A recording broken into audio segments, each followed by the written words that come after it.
வையகம். வாழ்க வளமுடன். குரு வாழ்க, குருவே துணை. சிந்தனையை, உடல் நலத்தை சீர் அமைத்து உய்வித்த குருவே வாழ்க. வாழ்க வளமுடன், வாழ்க வளமுடன், வாழ்க வையகம். சான்ற பெருமக்களே, வேதத்திரியம் தொடர் சிந்தனையிலே இன்றைய தினம் 9வது கோட்பாடாகிய தேர் திருவிழா தவிர்த்தல் என்ற தலைப்பிலே சில கருத்துக்களை இப்பொழுது நாம் பகிர்ந்து கொள்ள இருக்கின்றோம். திருமண விழா, பிறந்தநாள் விழா, காதணி விழா, பூப்பு நீராட்டு விழா என்று பல விழாக்கள் குடும்ப அளவிலே உறவும் நட்பும் கூடி சிறப்பிக்கின்ற நிகழ்ச்சி விழா என்று சொல்லப்படுகிறது. திருவிழா என்றால் ஊர் கூடி சிறப்பிக்கின்ற ஆலய வழிபாடு, கோயில் திருவிழா. கோயிலுக்கு வந்து இறைவனை தரிசிக்க முடியாதவர்களுக்காக ஏற்படுத்தப்பட்ட நிகழ்ச்சி தேர் திருவிழா. அதாவது மூலவரை போன்ற ஒரு உற்சவ மூர்த்தியை தேர் மீது அமர்த்தி திருக்கள் வழியாக உலா வருவது தேர் திருவிழா. இப்படி திருவிழா, தேர் திருவிழா இவற்றின் மூலம் தெய்வ நீதியை மக்கள் நினைவிலே கொண்டு அறம் பெறாது வாழ வேண்டும் என்பதே இதன் நோக்கம். இப்படி இறை உணர்வு, அறநெறி என்ற 2 கோட்பாடுகள் இணைந்ததே ஆன்மீகம் என்று வேதத்திலே தொடங்கி வேதாத்திரியம் வரைக்கும் பல மகான்கள் சொல்லியிருக்கின்றார்கள். உடல், மனம், வாழ்க்கை வளம், இந்த 3 நிலைகளிலேயும் ஒரு நிறைவு பெற்றால்தான் வாழ்க்கை வெற்றிகரமானது என்று சொல்லலாம். உடல் திருப்தி, மன திருப்தி, வாழ்க்கை வளங்களிலே ஒரு திருப்தி, இந்த 3க்கும் மேலாக வாழ்ந்தேன், நிறைவாக வாழ்ந்தேன் என்ற ஆத்ம திருப்தி, அதுதான் உச்சகட்டமான நிலை. அப்படி இந்த 4 வகையிலையும் ஒரு நிறைவை அடைவதே மனித பிறப்பின் நோக்கம். அதற்காகத்தான் இந்த இறை உணர்வு, அறநெறி என்ற எப்படி புகை வண்டிக்கு 2 தண்டவாளங்கள் அமைந்துள்ளதோ, அதே போல இந்த வாழ்க்கை பயணத்திற்கும் இறை உணர்வு, அறநெறி 2 தண்டவாளங்களாக அமைந்திருக்கின்றன. தெய்வம் உண்டு என்று நம்புகின்ற மக்கள் உண்டு. கடவுளை கற்பித்தவன் முட்டாள் என்று சொன்னதை நம்புபவர்களும் உண்டு. இந்த 2க்கும் மத்தியில அதெல்லாம் எங்களுக்கு தெரியாதுங்க, கும்பிடணுமா கும்பிடுறேன், பண்டிகை கொண்டாடணுமா கொண்டாடிடுறேன், திருவிழாவுக்கு வரணுமா வந்துடுறேன், இப்படி யார் எதை சொன்னாலும் ஏன் எதற்கு என்று கேள்வி கேட்காமல் செய்பவர்கள் கோடிக்கணக்கான பக்தர்கள். இப்படி சரித்திரத்தை திருப்பி பார்க்கின்ற போது தெய்வத்தை பற்றி எங்காவது தெளிவாக சொல்லியிருக்கிறார்களா என்றால் சமீப காலத்தில் அது இல்லை என்பதே கசப்பான உண்மை. உணர்ந்தவர்கள்தான் தெய்வத்தை குறிப்பிட்டு சொன்னார்கள். அதை புரிந்து கொள்ளக்கூடிய வகை தவத்தால் அன்றி வேறு வழி இல்லை.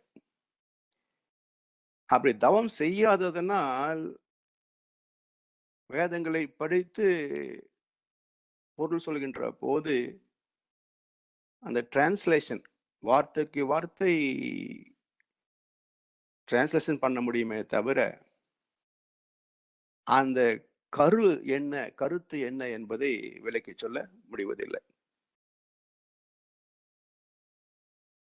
அதனால தொடர்ந்து சமுதாயத்தில் குழப்பமே இருந்து கொண்டிருக்கிறது. இதுல இன்னொரு சிரமம் என்ன என்றால், இறைநிலை என்பது மொழியாலோ, வார்த்தையாலோ விளக்க முடியாதது. விளக்குக்கும் விளங்காத விளக்கம் இல்லா சத்தியமே. வெறும் கல்லாய் வீற்றிருக்கும் வினை கிடந்த தத்துவமே என்றார் கண்ணதாசன். விளக்குக்கும் விளங்காத விளக்கம் இல்லா சத்தியமே. இதுக்கு என்ன பொருள் என்றால், ராமகிருஷ்ண பரமஹம்சர் சொல்வார். இந்த வேதங்கள், புராணங்கள், இதிகாசங்கள், உபனிஷத்துக்கள், கிரந்தங்கள், பாஷ்யங்கள் இவை எல்லாமே வாயிலை போட்டு துப்பிய உணவைப் போல எச்சிலாகிவிட்டது. ஏனென்றால் இதை பலர் உச்சரிப்பில வியாக்கியானம் செய்திருக்கிறார்கள். ஆனால் எங்கும் நிறைந்த ஈஸ்வர பிரேமையோ அப்படி ஒருபோதும் எச்சிலாக்க முடியாது. காரணம், அதை உணர்ந்ததை உணர்ந்தவாறு சொல்ல முடியாது என்றார் ராமகிருஷ்ண பரமஹம்சர். அதுதான் விளக்குக்கும் விளங்காத விளக்கம் இல்லா சத்தியமே. வெறும் கல்லாய் வீற்றிருக்கும் வினை கடந்த தத்துவமே. இது கர்ப்ப கிரகத்துல வெறும் கல்லாய் வீற்றிருக்கிறது. அது வெறும் கல்தானா என்றால் அதற்குள் ஒரு இயக்கம் நிகழ்ந்து கொண்டிருக்கிறது. அந்த இயக்கத்தை மறைத்திருக்கிறது இந்த விக்கிரகம். மறைந்திருக்கின்ற இயக்கம் என்ன என்றால், பிரபஞ்ச சக்தியை கோபுர கலசங்கள் ஈர்த்து அதை நேராக கீழே செலுத்தி விக்கிரகத்தின் அடியில் இருக்கின்ற செப்பு தகட்டிலே திணிவுபடுத்துகிறது. அப்படி செப்பு தகட்டிலே திணிவு பெற்ற ஆற்றல் அந்த விக்கிரகத்தை சுற்றி வந்து வணங்குகின்ற பக்தர்களின் உடலிலும் மனதிலும் ஊடுருவி அவனுக்கு ஒரு நிம்மதியை, சாந்தத்தை அளிக்கிறது. இது யார் கண்ணுக்காக தெரிகிறதா? அதுதான் வினை கடந்த தத்துவம். ஆக்ஷன் இன் இன்ஆக்ஷன். செயல் அற்றிருப்பது போல் தோன்றினாலும் செயல்படுகின்ற நுட்பம். இதன் நுட்பத்தை அறிவதே மெய் உணர்வு என்று நம்முடைய முன்னோர்கள் சொல்லியிருக்கிறாங்க. எப்படி உணர்ச்சிக்கு மூலமான உணர்வை அறிவது சாத்தியம் இல்லையோ, அதாவது கோபம் வருது, ஆசை வருது, எங்கிருந்து வருது என்பதை அறிய முடிகிறதா? இப்படி உணர்ச்சிக்கு மூலமான உணர்வை அறிய முடியாததை போல் உருவங்களுக்கு மூலமான இறைவனை புலன்களால் அறிய முடிவது இல்லை. எப்படி அறிய முடியும்? கூர்ந்த உள் உணர்வால் மட்டுமே அறிய முடியும்.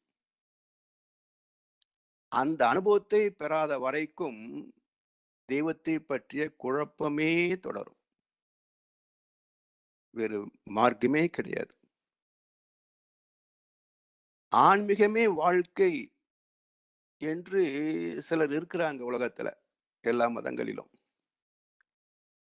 அப்படி இருப்பவர்கள் கூட இறை உணர்வை அனுபவத்தில் பெற்றவர்களா என்று ஆராய்கின்ற போது அவர்களது வாழ்க்கை முறையும் அவர் சொல்லுகின்ற விளக்கமும் அவர்கள் உணர்ந்தவர்கள் அல்ல என்பதையே எடுத்து காட்டுகிறது.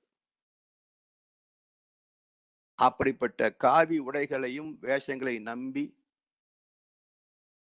மக்கள் பொருளையும் காலத்தையும் சிலரிடம் கற்பையும் இழந்து தவிக்கிறார்கள். நல்லவர் போல் வெளி வேஷங்கள் அணிந்து நடிப்பவர் நடுவில் இருப்பதில்லை. நான் நயத்தோடு நல் அறம் காத்து நடப்பவர் நடுவில் இருக்கின்றார். சத்தியத்தின் எல்லையிலே, உயர் சமரச நெறிகளிலே, அன்பின் சக்தியிலே, நேச பக்தியிலே, உண்மை சமத்துவம் காட்டும் சன்மார்க்கத்திலே ஆண்டவன் இருக்கின்றான் என்றார் கவிஞர் ஆத்மநாதர். நல்லவர் போல் வெளி வேஷங்கள் அணிந்து நடிப்பவர் நடுவில் இருப்பதில்லை இறைவன். பின்ன எங்க இருக்குன்னா, நான் நயத்தோடு இனிய சொற்களோடு நல் அறம் காத்து ஒழுக்கம் கடமை ஏக என்ற அறம் காத்து நடப்பவர் நடுவில் இருக்கின்றார். அந்த வாழ்க்கையில் சத்தியத்தின் எல்லையிலே, சத் என்றால் இறைநிலை, இயம்புதல் இயம், சத்தியத்தின் எல்லையிலே உயர் சமரச நெறிகளிலே எல்லோரும் இறைவனின் பிள்ளைகளிலே என்று சமத்துவமாக பாவிக்கின்ற சமரச நெறிகளிலே, அதன் உச்சம் அன்பின் சக்தியிலே, அதை நம்பி வழிபடுகின்ற பக்தியிலே, உண்மை சமத்துவம் காட்டும் சன்மார்க்கத்திலே, அந்த உண்மை பொருளாகிய தெய்வத்தை அறியக்கூடிய சன்மார்க்க நெறி, தூய்மையான மார்க்கம், அதுல ஆண்டவன் இருக்கின்றான். எனவே கோவிலுக்கு போகின்ற அனைவரும் ஆத்திகவாதியோ பக்தனோ அல்ல. 99% பக்தர்கள் உடல் சார்ந்த தேவைகளுக்காகவே கடவுளை நாடுபவர்கள். ஏதாவது ஒன்றை கேட்டு நச்சரிக்கின்ற பிச்சைக்காரர்களே இந்த பக்தர்கள். கடவுளை அறிய வேண்டும் என்று வேண்டுகின்ற பக்தன் எங்கோ ஒருவன் இருப்பதும் அதிசயமே.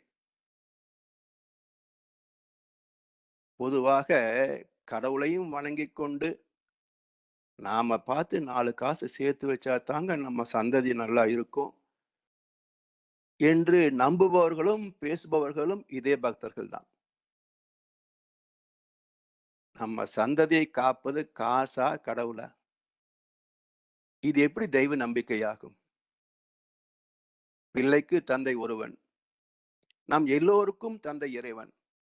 நீ ஒருவனை நம்பி வந்தாயோ இல்லை இறைவனை நம்பி வந்தாயோ? எனவே யதார்த்தமாக சிந்தனை செய்து பார்த்தால் உண்மையான தெய்வ பக்தி, தெய்வ நம்பிக்கை என்பது என்ன என்றால், எந்த பாதையில் நாம் பயணித்தால் எல்லா வகையிலேயும் ஏற்கனவே சொன்னது போல உடல் திருப்தி, மன திருப்தி, வாழ்க்கை வளத்திலே திருப்தி, ஆத்ம திருப்தி என்ற 4 வகையிலையும் நிறைவு பெற முடியுமோ அதுதான் அற்புதமான ஆன்மீக வாழ்க்கை. இதை தெளிவாக உணர்ந்து தெளிந்து இப்படி வாழ்ந்தால் எல்லோருமே துன்பம் இல்லாமல் வாழலாம் என்று தான் வாழ்ந்து காட்டி சாட்சியாக நிற்பவர்கள் என்றைக்கும் சித்தர் பெருமக்களும் ஞானிகளும் மட்டுமே. சமுதாயத்துல இந்த திருவிழாக்களை பார்க்கின்ற போது உடலை கத்தியால் கீறிக்கொண்டு அது ஆண்டவனுக்கு ரொம்ப பிரீத்தியானது, ஆண்டவன் மகிழ்ந்து நமக்கு எல்லா வரங்களையும் கொடுப்பான், இந்த காயம் புண் ஆவது இல்லை, அது இறைவனின் பெரும் கருணை என்றெல்லாம் சொல்வதை நாம் பார்க்கிறோம். இதனுடைய உட்பொருள் என்ன, எதை சொல்லியிருக்கின்றார்கள் என்று ஆராய்ந்து பார்த்தால் இப்படி ஒரு செயல் தேவையில்லை என்பதும், இறைவனே அன்பும் கருணையாகத்தான் இருக்கின்றான், யாரிடத்தில் அன்பு இல்லையோ, யாரிடத்திலே கருணை இல்லையோ அவனிடத்திலே அல்லாஹ் குடியிருப்பதும் இல்லை என்றார் நபிகள். அப்படி அன்பும் கருணையும் இல்லாத மனதிலே அன்பும் கருணையுமாகிய ஆண்டவன் இருப்பது இல்லை.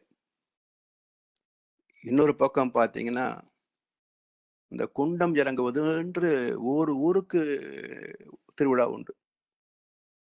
அதுல ஒரு கருத்து என்ன என்றால், 48 நாட்கள் இயம நியமத்துடன் விரதம் இருந்து குண்டம் இறக்க வேண்டும். அப்படி அந்த விரதத்துல தவறு குறை இருந்தது என்றால் தீ சுட்டுவிடும் என்றான் சொல்லுவார்கள். வெயில் காலத்துல செருப்பு போடாம நடந்து போகலாம். அப்போ விட்டுட்டு செயற்கையாக நெருப்பை உருவாக்கி நடந்து காட்டுவது, இது எந்த வகையான பக்தி? இதெல்லாம் ஆராய்ந்து பார்த்தால்தான் உடலை வருத்திக் கொள்வதால் அதை பார்த்து இறைவன் மகிழ்ச்சி அடைவான் என்றால் வில்லனுக்கும் இறைவனுக்கும் பேதமில்லை. வில்லன் தானே ரசிப்பான். அப்ப இறைவன் அப்படித்தான் என்றால் அவனுக்கும் இவனுக்கும் என்ன வித்தியாசம்? சரி, எதற்காக இப்படி சடங்குகளை வைத்தார்கள் என்றால், சில நீதிகளை வைத்து நல்லது செய்தால் நல்லது நடக்கும் என்று நம்பிக்கை உருவாக்கினார்கள் நம் முன்னோர். இப்ப 48 நாட்கள் விரதம் இருந்து நல்லதை செய்து பழகிவிட்டால் அதே பழக்கம் மீண்டும் தொடர்வதற்கு வாய்ப்புகள் உண்டு. அப்படி தனக்கோ பிறருக்கோ துன்பம் தராத பண்பு வந்துவிட்டது என்றால் அது இன்னும் மேன்மைப்படுத்துகின்ற போது காலம் முழுவதும் அதே பண்பில் நிலைத்திருக்கலாம், நிலைத்திருக்க வேண்டும் என்பது அவருடைய நோக்கம். ஆனா என்ன நடந்தது நடைமுறையில என்றால், இது ஏதோ வெறும் சடங்காக மட்டுமே செய்கிறார்களே தவிர 48 நாள் முடிந்த பிறகு பழையபடி ஆரம்பித்து விடுவார்கள். எனவே ஒரு நிரந்தரமான மாற்றம் வரவில்லை. இந்த வேடிக்கை எல்லாம் இறைவனை உணர்வதற்கு பயனாகவில்லை என்பது ஆயிரக்கணக்கான ஆண்டுகளாக மக்கள் வாழ்ந்து கண்ட சரித்திரமே சாட்சி. இதுக்கு மேல ஒரு சாட்சி தேவையா? எனவே மதம், சடங்கு, ஆலய வழிபாடு இவையெல்லாம் ஏன் வந்தன? எந்த காலகட்டத்தில் தோன்றின? தோற்றுவித்தவர்கள் யார்? என்றெல்லாம் அவருடைய சரித்திரத்தை ஆராய்ந்து பார்த்தால்தான் ஆலய வழிபாட்டின் நோக்கமும் பயன்பாடும் எட்டுமே தவிர வெறுமனே நம்மை போன்ற பக்தர்கள் சொல்வதையோ அல்லது தெளிவில்லாத அரை வேக்காடுகள் சொல்லுவதையோ நம்பி செய்கின்ற சடங்குகளால் எந்த மாற்றம் நிகழவில்லை என்பதுதானே ஒவ்வொரு பக்தனின் அனுபவமும் கூட. எனவே பல குறைபாடுகளுக்கும் பற்றாக்குறைகளுக்கும் வறுமைக்கும் காரணம் தேவையில்லாத சடங்கின் மூலம் ஏற்படுகின்ற செலவினங்கள். ஒரு திருவிழா என்றால் எத்தனை பேர் கலந்து கொள்கிறார்கள்? வேலையை விட்டுட்டு தானே வந்திருக்கிறாங்க. அப்ப தொழில் கெட்டதல்லவா? சரி, அதுல யாக குண்டங்களை ஏற்படுத்தி எத்தனையோ உணவுப் பொருட்களைத்தான் அதுல வீணடிக்கிறாங்க. அந்த பொருளை போட்டதனால் என்ன மாற்றம் நிகழ்கிறது என்பது எங்கேயாவது அறிவியல் பூர்வமாக விளக்கம் சொல்லியிருக்கிறாங்களா? அப்போ மனித உழைப்பு விரயம், பொருள் விரயம், மக்களுக்கு பயனாகக்கூடிய உணவு பொருள் விரயம். சிந்தனை மூலம் இதற்குரிய விளக்கங்களை தேடி அதற்கான தெளிவை பெற்று வாழ்க்கையை சீர்படுத்திக் கொள்ள வேண்டும். எந்தெந்த காலத்தோ இடம் காலம் தேவை இவையொப்ப தோன்றின எத்தனையோ செயல்கள். அந்த செயல் அந்த கருத்து என்று சிந்தனைக்கோ அனுபவத்திற்கோ துன்பம் அளிக்குமெனில் தவிர்ப்போம். அதை தவிர்க்கின்ற துணிவு வர வேண்டும் என்றால் தெளிவு அவசியம். இது எப்போ தோன்றியது என்று ஒரு ஆராய்ச்சியாளர் சொல்றாரு. ஆதி காலத்துல அந்த ஆதி மனிதர்களிலே ஒருவன் 2 கற்களை உரசிக் கொண்டிருந்தான். இந்த வெங்கச்செங்கல் அப்படிம்பாங்க. அப்படி ஒரு வகை கல்லை உரசினீங்க என்றால் நெருப்பு பொறி வரும். அதை கண்ட அந்த மனிதன் வேறு யாருக்கும் அதை சொல்லாமல் 2 கைகளுக்கு மத்தியில அந்த கல்லை மறைத்து வைத்துக் கொண்டு கையை தட்டி தன் கையை தட்டினால் நெருப்பு வரும் என்று மற்றவர்களை பிரமிக்க வைத்தான். அப்ப ஏதோ ஒரு சக்தி இடத்திலே வந்துவிட்டது என்று மக்கள் பயந்து இவன் காலிலே விழ ஆரம்பித்தார்கள். இப்படி ஒருவன் உழைக்காமல் தன் உணவை சம்பாதிக்க கற்றுக்கொண்டான்.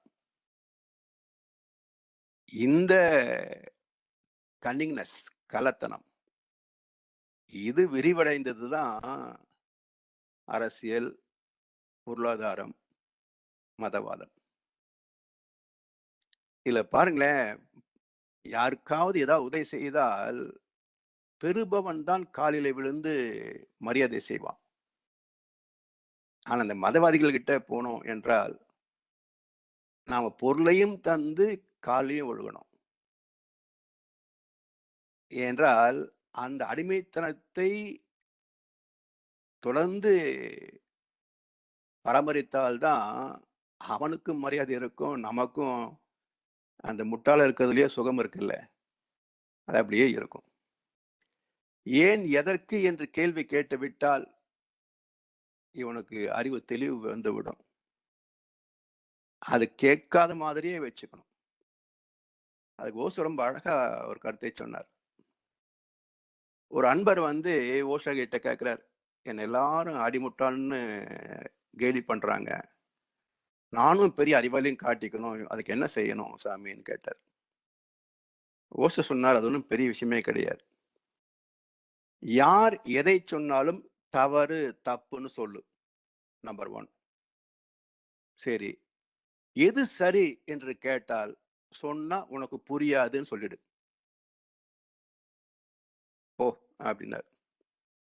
அவரு போயிட்டு ஒரு 1 வருஷம் கழிச்சு ஒரு பெரிய படையோட வந்துட்டார் ஓஷோவை பார்க்கறதுக்கு. சாமி என்ன ஞாபகம் இருக்கா? எனக்கு ஞாபகம் இல்லை, நீ யார், நீயே சொல்லி அறிமுகப்படுத்திக்கோ.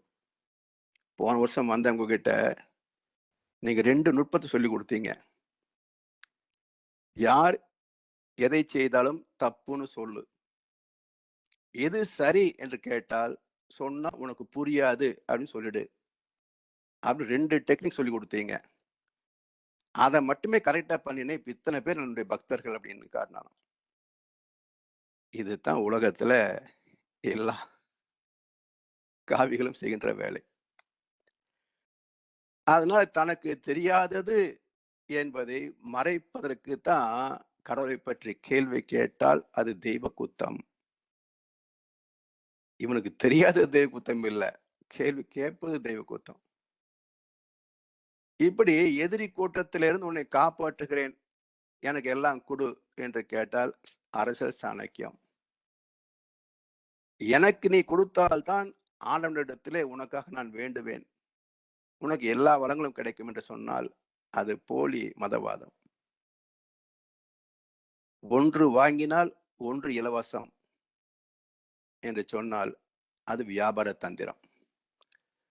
இப்படி அந்த ஆதி மனிதன் நெருப்பை வைத்து ஏமாற்றினான மக்களை, அந்த கள்ளத்தனமே இந்த 3 துறைகளுக்கும் மூலதனம்.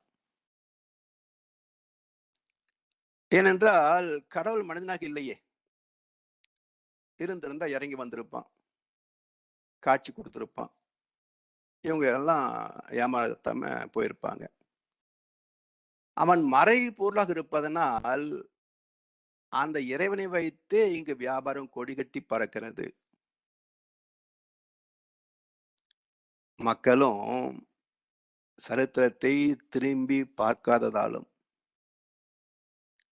கடவுள் இதுதானா என்று தேடாததனாலும், இதுதான் கடவுள் என்பதை அனுபவத்தில் உணராததினாலும், ஒரு குருடன் இன்னொரு குருடனுக்கு வழிகாட்டுவதைப் போல ஆன்மீகத்தை பல பேர் மதங்கள் என்ற பெயரில் கையில் எடுத்துக்கொண்டதனாலும் சமுதாயம் சீரழிகிறது. இப்படி மக்களின் அறியாமை சிலருக்கு லாபமாகிறது. செல்வாக்கு, கௌரவம், அந்தஸ்து எல்லாம் கிடைக்குது, ஒரு குறையும் கிடையாது. அதை பார்க்கிறான் ஒருத்தன், ஓ இவருக்கு இவ்வளவு கிடைக்கிறது, இதே போல நாமும் செய்யலாமே என்று அவன் ஒரு கடவுளை சிருஷ்டித்தான். இப்போ லேட்டஸ்ட் டெவலப்மெண்ட் கொரோனா தேவி. நாம தான் கோயம்புத்தூர் தான் அதுக்கு அட்வான்ஸ், இன்னோவேட்டிவ் பர்சனாலிட்டி இங்கே தான் இருக்கிறார். ஸோ கொரோனா தேவி கண்டுபிடிச்சிருக்கிறார் அவர். இப்போ அந்த தேவிக்கு 48 நாள் அவர் பூஜை நடத்திட்டு இருக்கிறார். அது முடிஞ்சதுக்கு அப்புறம் மறுபடியும் மக்கள் போய் அவனை கோடீஸ்வரன் ஆக்கிடுவானுங்க. இப்படி குட்டி தேவதைகளை சிருஷ்டிக்கிறான். அதுல லேட்டஸ்ட் டெவலப்மெண்ட் கொரோனா தேவி. இப்படி அதுக்கு ஒரு என்ன முன்னோட்டம் காட்டுறா தெரியுங்களா? ஏற்கனவே பிளேக் வந்தப்ப பிளேக் மாரியம்மன் வச்சு கும்பிட்டோம்ல. அது மாதிரி இப்போ கொரோனா வந்திருக்கு. இது கொரோனா தேவின்னு வச்சு கும்பிட்டோம்னா நமக்கு நோய் வராது. அப்படின்னு எங்கெல்லாம் காரணம் கிடைக்கிறதோ, அங்கெல்லாம் முட்டாள்தனத்தை பெருக்கி காசாக்குவதிலே ஒரு சிறு கூட்டம், குள்ளநரி கூட்டம் நல்லா பயன்படுத்திக்கும். இந்த ஏமாளியும் எத்தனை முறை ஏமாந்தாலும் புதிய காவிக்கு ஏமாறுவதற்கு தயங்குவதில்ல.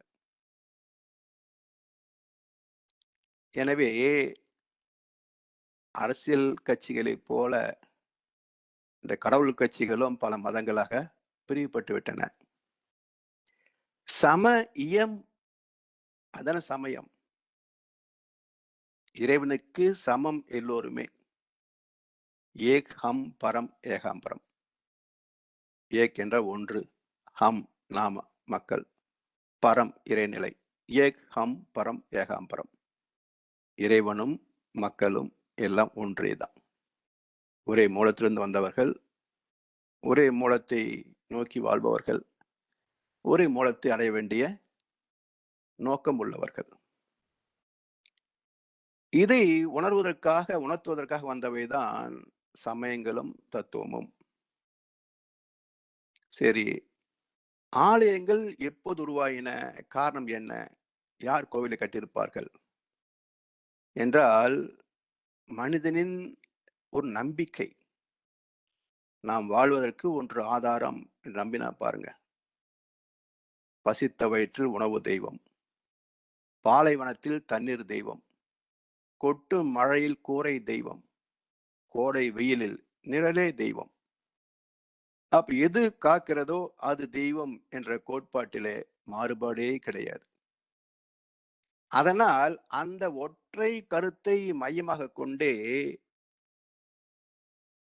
பல வழிபாட்டு முறைகள் தோன்றின.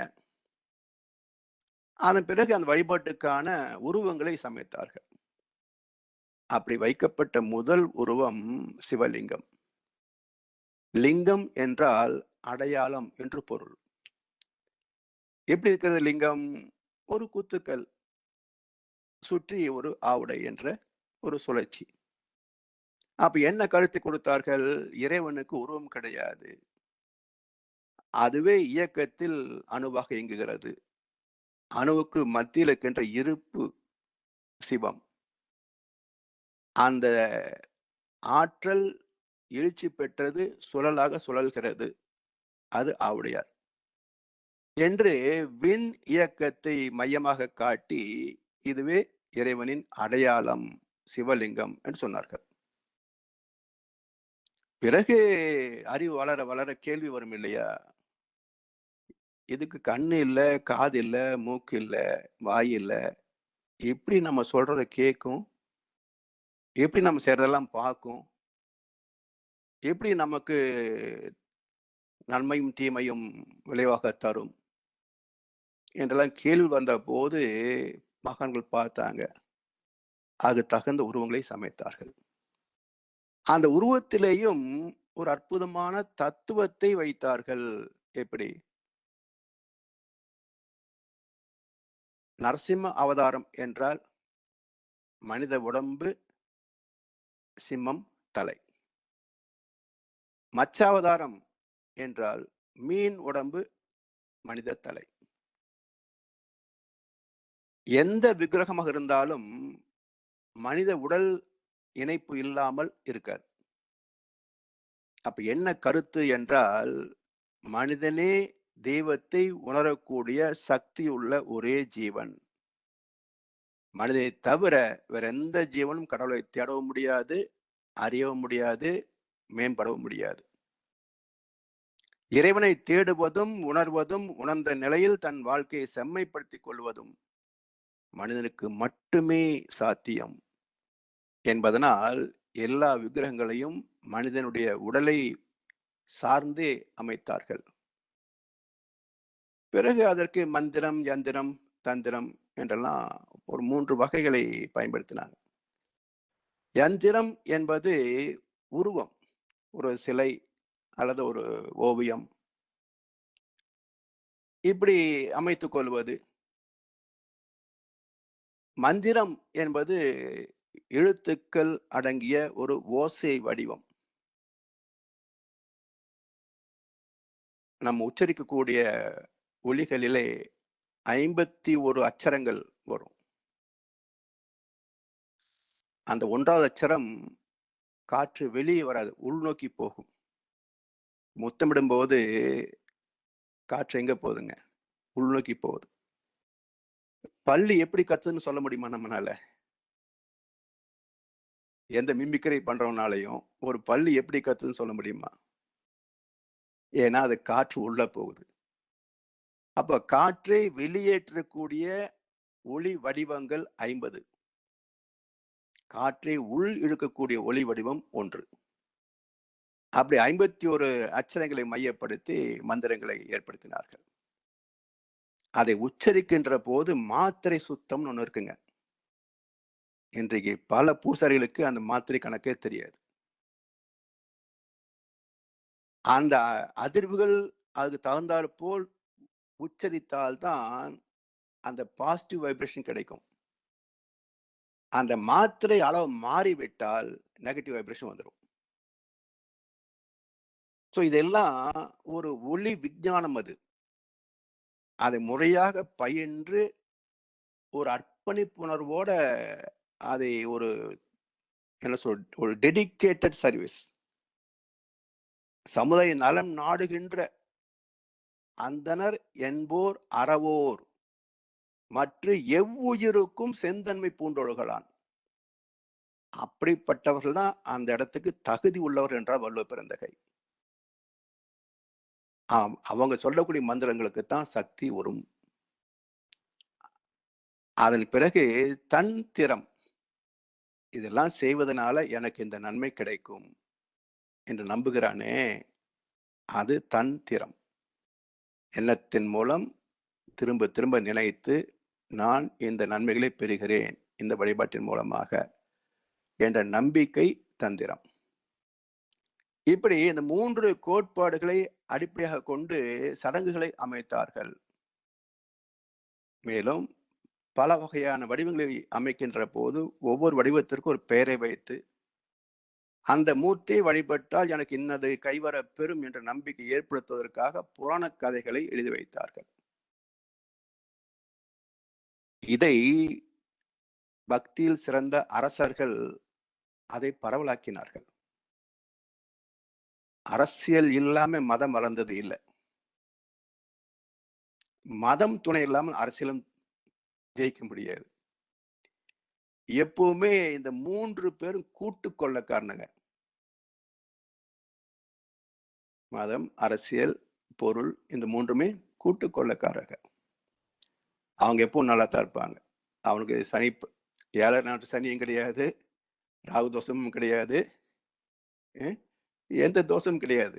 ஏன்னா அவன்கிட்ட பணம் இருக்குல்ல, எல்லா தோஷமும் பணத்துல சரியா போயிடும். இப்படி வணிகர்கள் தங்கள் லாப மிகுதிக்காக கோயிலை சுற்றி கடைகளை அமைத்துக் கொண்டார்கள். அரசியல் அந்த கோயில் மதிலை கோட்டையாக பயன்படுத்தி கோபுரங்களை பக்கத்து நாடுகளை கண்காணிக்கின்ற ஒரு தொலைநோக்கு இடமாக பயன்படுத்தி கொண்டார்கள். இதனோட சிற்பக்கலைக்கு முக்கியத்துவம் தந்தார்கள். ஒரு முக்கியமான கருத்து என்ன தெரியுங்களா?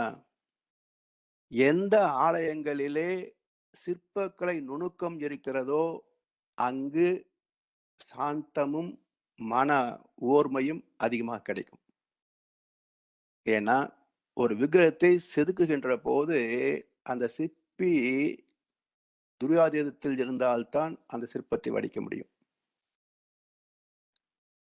அந்த மனமற்ற நிலையில் ஒன்றி போய் அந்த சிற்பத்தை செதுக்கியதால் ஒரு கோவிலிலே எத்தனை சிற்பங்கள் இருக்கின்றனவோ அந்த அளவுக்கு சக்தி அதிகம். அங்கு போகின்ற போது நமக்கு மனம் எளிதில் வசமாகும்.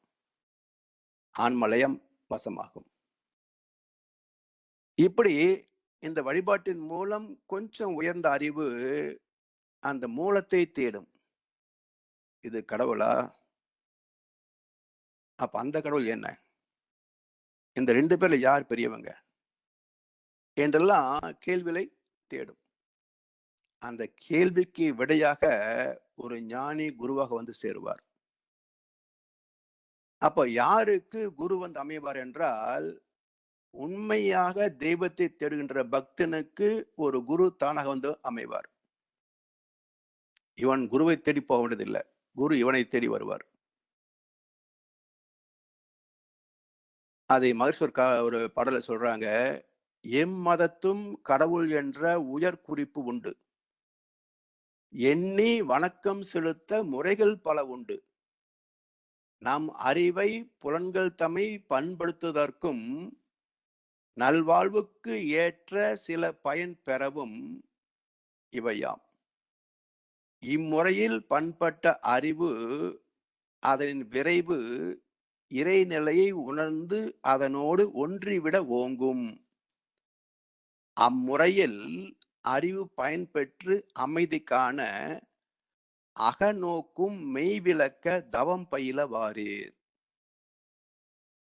அப்ப இந்த சடங்குக்கு மூலம் என்ன என்றால் அரூபத்தை நோக்கிய பயணம். அதை இப்போ விக்கிரகத்தை கடவுளாக நம்புகின்ற வழிபாடு காட்சி பிரமாணம். தெய்வத்தை தரிசித்தேன் என்று சொல்றோம் இல்லையா? காட்சி பிரமாணம். இந்த விக்கிரகம் தான் தெய்வமா? அப்படி என்றால் அந்த கோவிலுக்கு பூட்டும் சாவியும் எதுக்கு? இப்படி எல்லாம் யோசிக்கின்ற போது இது அல்ல, வேறு எது? அது அரூபமாக இருக்கிறது. எப்படி இருக்க முடியும் அரூபம்? எப்படி நாம் பிறந்த உடலுக்கு மூலம் என்ன? தந்தை தாய் ஈர் உயிரும் ஒன்றிணைந்த போது தாய்க்கு தெரியுமா, தந்தைக்கு தெரியுமா, இல்லை மருத்துவருக்குத்தான் தெரியுமா கருவாய் இருக்கிறது என்பது? 45 நாள் வளர்ந்த பிறகுதான் கண்டுபிடித்தார் மருத்துவர். அப்படி என்றால் இல்லாதது வளர்ந்ததா? இருந்தது வளர்ந்ததா? இருந்ததுதான் வளர முடியும். அப்படி என்றால் இருந்த போது ஏன் தெரியவில்லை? அப்போ கரு வளர்ந்ததால் உருவானது என்பதை நம்புகிறோம் அல்லவா? அது அனுமான பிரமாணம். இந்த விக்கிரகத்திற்கு ஒரு மூலசக்தி உண்டு என்று நம்புவது அனுமான பிரமாணம். அந்த மூலத்தை அறிவது ஆகம பிரமாணம். அந்த அரூபமாகிய தெய்வத்தை நம்முள் அரூபமாக இருக்கின்ற அறிவை பயன் கொண்டு துணை கொண்டு அதை அறிகின்ற போது அது ஆகம பிரமாணம். இப்படி பக்தி மார்க்கம் காட்சி பிரமாணம், அறிவு மார்க்கம் அனுமான பிரமாணம், அதில் பெறுகின்ற ஞானம் ஆகம பிரமாணம். இப்படி பக்தி ஞானம் முக்தி நம்பிக்கை விளக்கம் முழுமை பேறு காட்சி பிரமாணம் அனுமான பிரமாணம் ஆகம பிரமாணம். இப்படி அந்த மனிதனுடைய அறிவு உயர்வு பெற்று அந்த அருவமாகிய தெய்வத்தை அறிய வேண்டும். அதற்காகத்தான் இந்த வழிபாட்டு முறைகளை ஏற்படுத்தி வைத்தார்கள். அதிலையும் சில கருத்துக்களை நாம் பார்க்கணும். ஆகம விதிப்படி கட்டப்பட்ட கோவில்கள் ஒரு வகை, சித்தர்கள் ஜீவ சமாதி அடைந்த திருத்தலங்கள் ஒரு வகை, அங்கங்கே தெருக்களிலே சாலை ஓரங்களிலே கட்டப்படுகின்ற கோவில்கள் ஒரு வகை. இந்த 3 வகையிலேயும் நோக்கம் என்ன என்றால் உருவ வழிபாட்டிலே தொடங்கி அருபத்திற்கு போக வேண்டும். From known to the unknown end. தெரிந்த ஒன்றில் இருந்து தெரியாத ஒன்றுக்கு பயணிப்பது. அதற்கு அருமையான முறைகளை வகுத்தார்கள். அதெல்லாம் சிதைந்து போனது இந்த காலத்துல. 6 மணிக்கு கோவிலுக்கு போனால் யாருமே இருக்க மாட்டாங்க. இன்னும் சொல்லப்போனா கொஞ்ச நாள் போச்சுன்னா, அர்ச்சகரே 10 மணிக்கு ஆஃபீஸ் மாரி வந்தாலும் வருவாரு. ஆனா ஆகமம் என்ன சொல்கிறது? நம்முடைய முன்னோர்கள், ஆலயத்தை உருவாக்கியவர்கள் என்ன சொன்னாங்க? பிரம்ம முகூர்த்தத்தில் தெய்வத்தை தரிசிக்க வேண்டும். காலை 3 மணிக்கு ஆலயம் திறக்கப்பட வேண்டும். அப்படி எனக்கு தெரிந்து திறக்கப்படும் ஒரே கோவில் வந்து திருப்பதி கோயில் தான். ஒன்று அங்க கூட்டம் ரொம்ப அதிகம். அப்போ நேரம் நிறைய தேவைப்படுது.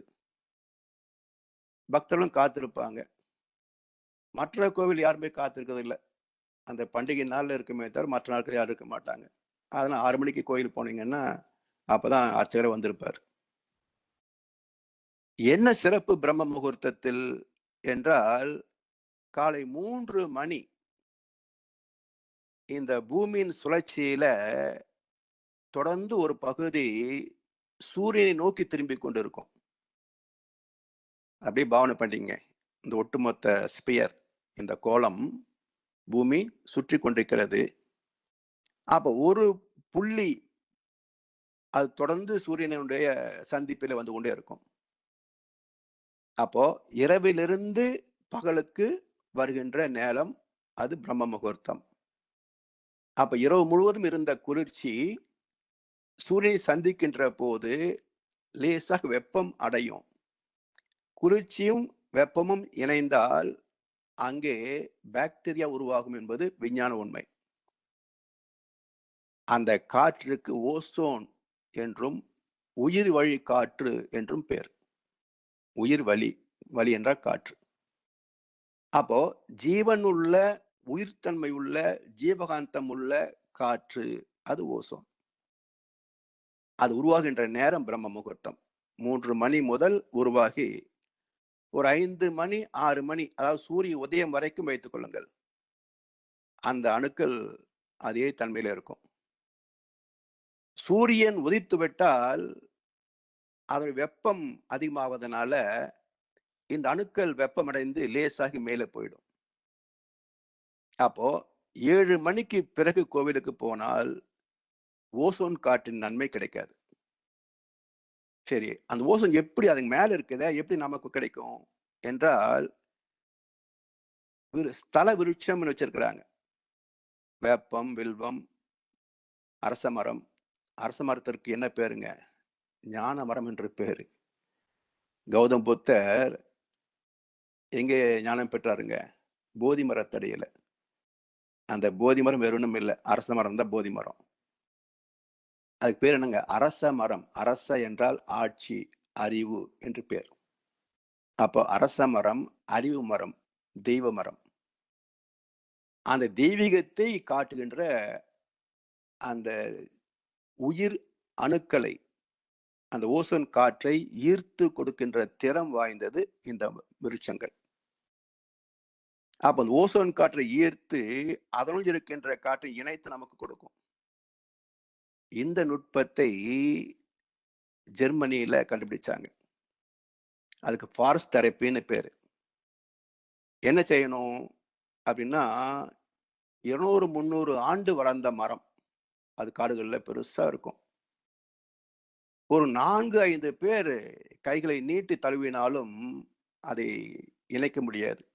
அவ்வளவு பெரிய தண்டு. என்ன செய்யணும்? ஒண்ணும் செய்ய வேண்டாம். பேசாம அந்த மரத்தை அணைத்துக் கொண்டு, அதனுடைய அதோட அப்படியே லயமாகுங்க. ஒன்றும் நினைக்காம அந்த மரத்தோடு ஐக்கியமாகுங்க. அதுக்கு ஒரு 20 நிமிஷம், 30 நிமிஷம் டைம் வச்சிருக்கிறாங்க.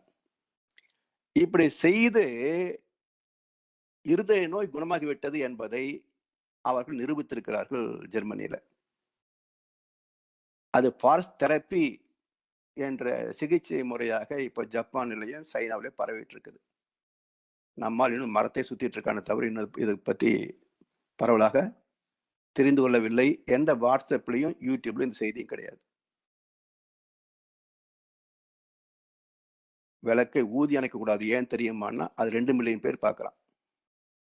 அப்படி அப்லோட் பண்றதுக்கும் பார்க்குறதும் இங்க ஆள் இருக்கிறாங்களே தவிர, உண்மையை செய்தியை சொன்னால் அது பார்ப்பதற்கு இங்க ஆட்கள் கிடையாது. இப்படி அந்த பிரம்ம முகூர்த்த நேரத்துல இந்த ஸ்தல விருட்சங்கள் மிக அற்புதமான உயிர்வழி காற்றை நமக்கு ஈர்த்து கொடுக்கின்றன. அந்த நேரத்தில் ஒரு 108 முறை வலம் வருகின்ற போது நுரையீரல் வேகமாக சுருங்கி விரியும். அதிகப்படியான காற்றை உள் இழுத்து வெளிவிடுகின்ற போது அந்த உயிர்வழி காற்று உடல் முழுவதும் பரவி உடலுக்கு ஒரு புத்துணர்ச்சியை கொடுக்கும், மனதுக்கு சாந்தத்தை கொடுக்கும், ஆத்ம லயத்திற்கான நாட்டத்தை மேம்படுத்தும், தெய்வத்தை அறிய வேண்டும் என்ற ஆர்வத்தை மேம்படுத்தும். இதெல்லாம் அந்த மரத்தை சுற்றி வணங்குவதில் இருக்கு. சரி, அடுத்து